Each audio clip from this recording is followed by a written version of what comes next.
ladies and gentlemen, let's get started and let's talk about your music career. Okay. Because you've got a new single coming out today. Well, the single came out October 6th. It's coming out on YouTube today. It came out on YouTube today. Ain't no rock and roll. You basically started drama with literally everyone. I have burned every bridge I could burn in my career, but it needed to be done. Yes. And it's part of a new record label that you're working with. Yes, the record label is called Based Records, and very excited for what they're doing. Good group of guys over there looking for artists who will, tell it like it is, and celebrate the freedom of speech that has been so deeply suppressed over the last. B-A-S-T-E. Yes, B-A-S-T-E. It's a play on words. Yeah, not Edie. Yeah. And what we'll do is we'll watch the music video after we finish here. But the underlying message is that, look, a lot of what you're looking at in the music industry now, which used to champion the idea of anti-establishment views, is now very firmly the establishment. Yeah, that's pretty much it. I think that over the last 3 years, it really came to surface that rock and roll, that entire persona was basically just a farce. Yeah. And if they spoke up at all, most of that group of that generation, those rebels, rock rebels, didn't say anything. And if they did, they spoke up joining the regime, right? So they made a Pfizer commercial or made a post telling you to go get a vax, or they segregated their audience through vaccination records and stuff. So it really was a letdown, I think. Do you think that it was always this way?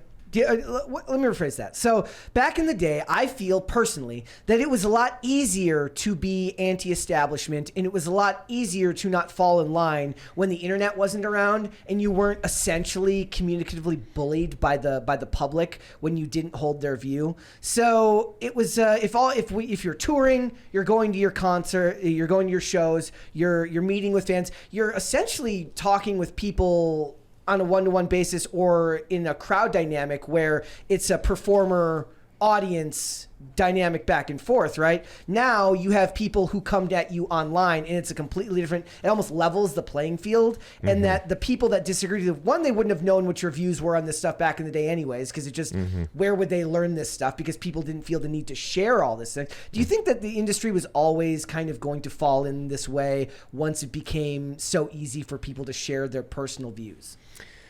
I think so. Although I think it's always existed. Yeah, that's kind of what I'm more. Yeah, it's like it was easier back in the day when you didn't have to worry about the pushback all the time. Yeah, I think that's the deal. Is that we're so now entwined with everybody's opinion on everything, even the pop culture influencers of our time. You can tweet at them and get a reaction. Like, I've been blocked by Gene Simmons. I've been blocked by Pink and really? Questlove for calling them out on their basically their big pharma shilling. Yeah. So even Sebastian Bach the other day from Skid Row, who's supposed to be Mr. Hairband metal rebel guy, called him out on it. And rather than respond to you, actually, they block you and run and hide. So you're like, look, I heard 18 to Life, and they're just no, right? That you did not live up to the ideals of this song. Do you think that people in rock and roll are just afraid of their pasts being considered problematic by today's standards? Probably. I think if you actually went down deep, so many stories come up now about somebody maybe more recent, and you're like, when they were, like the Britney Spears story, right? And then all of a sudden there's a story there to talk about. If you went deep into Keith Richards or Rod Stewart's history, how many Me Too stories would you have there? Right? I believe that all those artists have news alerts set up. It already happened to Steven Tyler. Yeah. Right. $25 super chat from Kyle Dixon. They're saying in the chat, Kiel is pronounced Kyle. Sorry, Kyle. My bad. But he 25 Canadian dollars. Thank you so much. Yeah, I think a lot of it is they're scared of what their past would Yeah, they have to obey now. So whatever they're being told to do, all of the propaganda that we saw throughout COVID, right? All of those stars I'm going to get my shot today. They didn't just decide to do that and post it online, that was a whole campaign of being paid to do that. And so a lot of people thought that Tom Hanks being patient zero was coordinated. I actually believe, like, I'm not a conspiracy person, but like, to me, there was something nefarious about, like, look, if a celebrity can get it, then anybody can get it. And then suddenly it made it more real to everyone. Yeah. Like, oh my gosh, like, it's different if Joe Schmo 32 Freaking from Tom down the Hanks. block. yeah. Oh no, I like him. Yeah. Oh, that's like all they were banking on, right? Everybody liked Tom Hanks, and then it's like, oh no, it really is real. Is also part of it the consolidation of music rights and the way that it's all seemed to be owned by just a few small companies. Whereas back in the day, if you were an independent artist and you were out on the road doing your own thing, you know, you're more celebrated. Like, when you're an independent artist, you're celebrated for having anti-establishment views, and that resonates with people. But then they always have to go through that kind of smoothing over period once they get picked up by a major label. One of the ones I always push back on is when they talk about Eminem. I'm like, he was always establishment. Like, yes, he made offensive lyrics in a time when offensive stuff was the norm. Yeah. True. Offensive was in at that time. Like, he was still signed to Interscope Records and was through Dr. Dre. These were all major label people. His music was being played on the radio and MTV. He was not loud. anti-establishment. He was just very, very good at his job and and he was very vulgar in a creative way. Yeah. That just means he was good at it. It doesn't mean he was anti-establishment. At that time, I point out that Sage Francis was making anti-war rap songs that were very much not part of the establishment at that time. That's what I would have considered anti-establishment at the time from that genre. If you don't think that there were meetings at that time of like, well,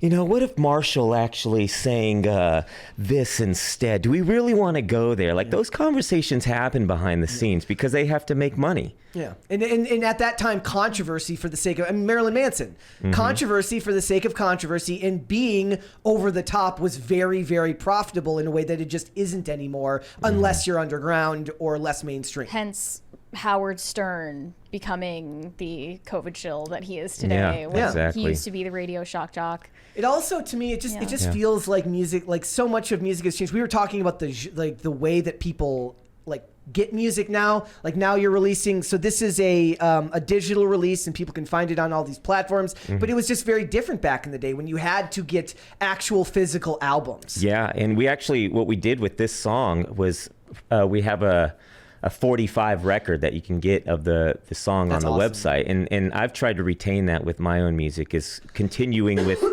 CDs and records. I even put the last album on cassette tape, and it's just important to continue having our stuff because it says something about you too. But also, like, we're not going to hand down our phones to another generation. I learned so much about music through my parents' record collection, and my kids learned so much going through my music collection, but having it and holding it. Yeah. There's a $20 super chat here from Weary Traveler, says, Google Sebastian Bach AIDS shirt. I did, and I'm not seeing anything here. Skid Row's Sebastian Bach embroiled in AIDS row from 2019. Sounds unsafe to me. Or is this actually from the 90s? Yeah.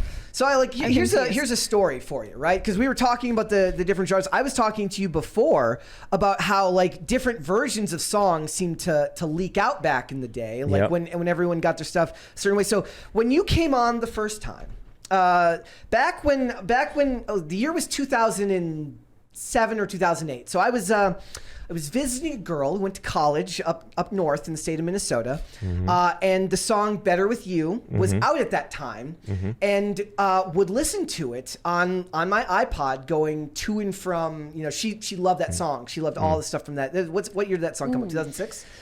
Yeah, around that time. Okay, so like she loved that song and would listen to that song.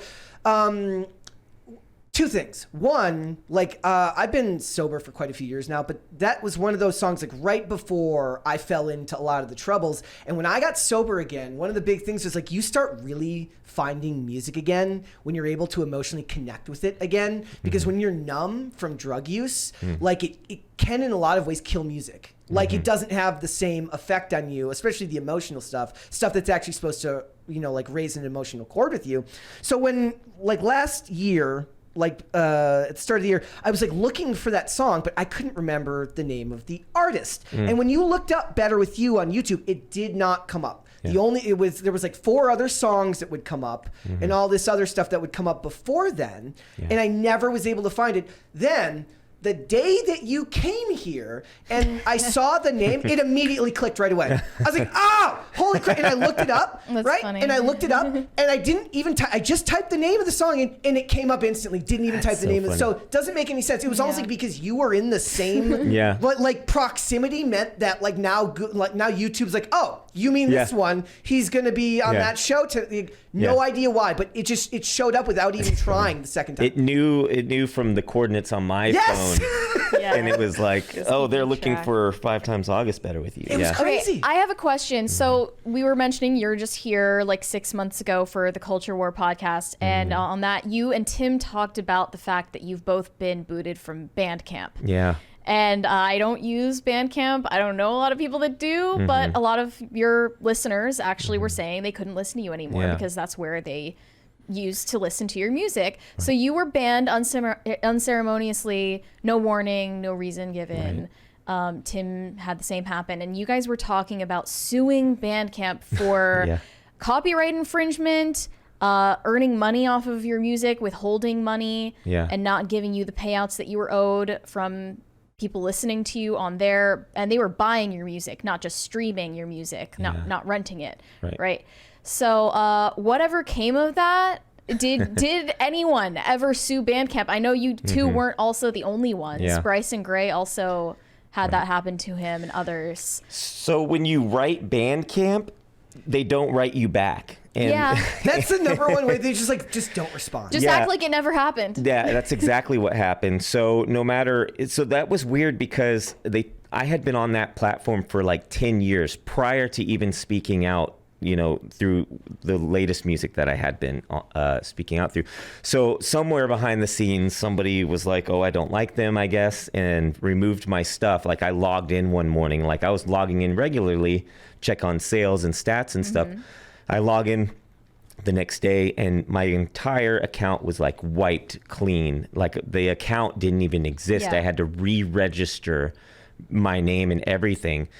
And so I'm writing them and I'm like, hey, what happened? And I'm like sitting there hassling them on Twitter. They ended up blocking me and then later unblocked me. So it was like, okay, so I know you've seen my stuff. Right. Do you think this was an executive decision or someone in the company who had a vendetta or what? There's got to be some kind of protocol behind the scenes because that is approved because when I started researching this, so that happened to me a few weeks later, Tim's music was pulled down, which sparked the whole conversation.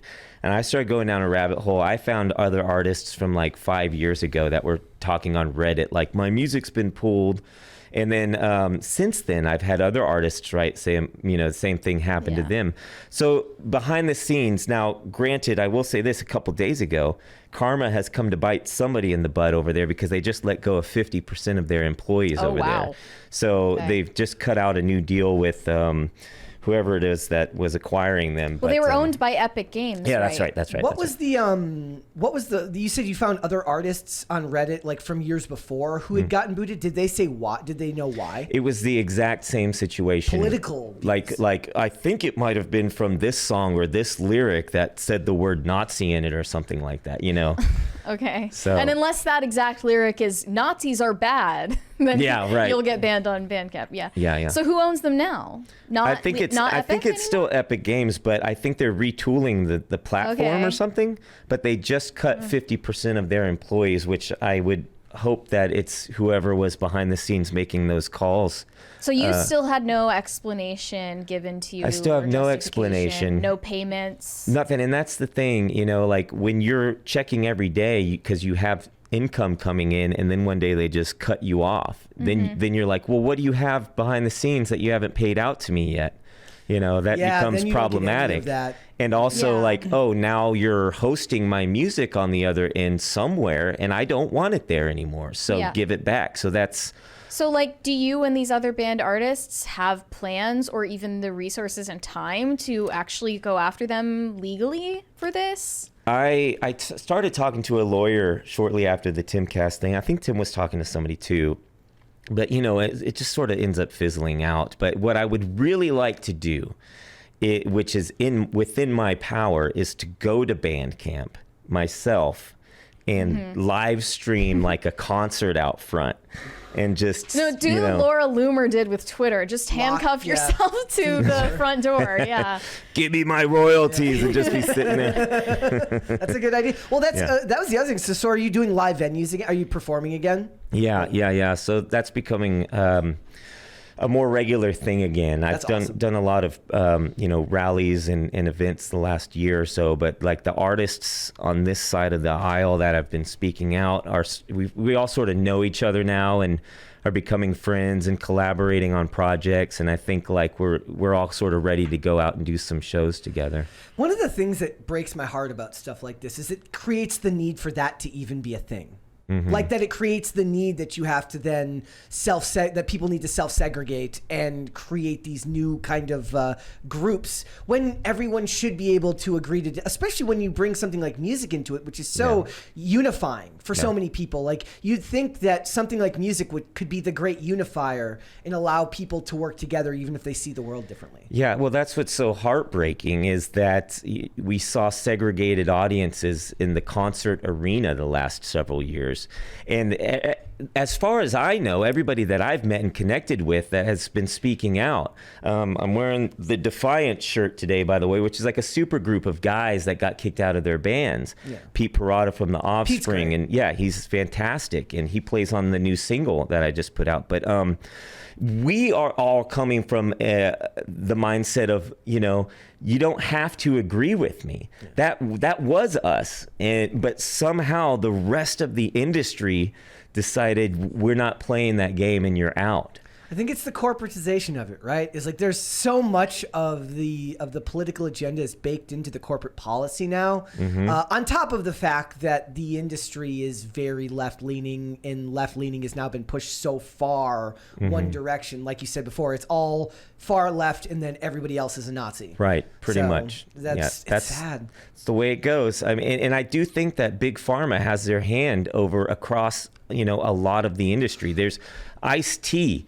Is doing a flu shot campaign right now on Twitter, and there's a commercial that's posted. Half of the commercial is Ice-T reading the important safety information at the end of the commercial. It's 3.5 minutes of not to be confused with Ice Cube. Look, I'm going to be completely honest here.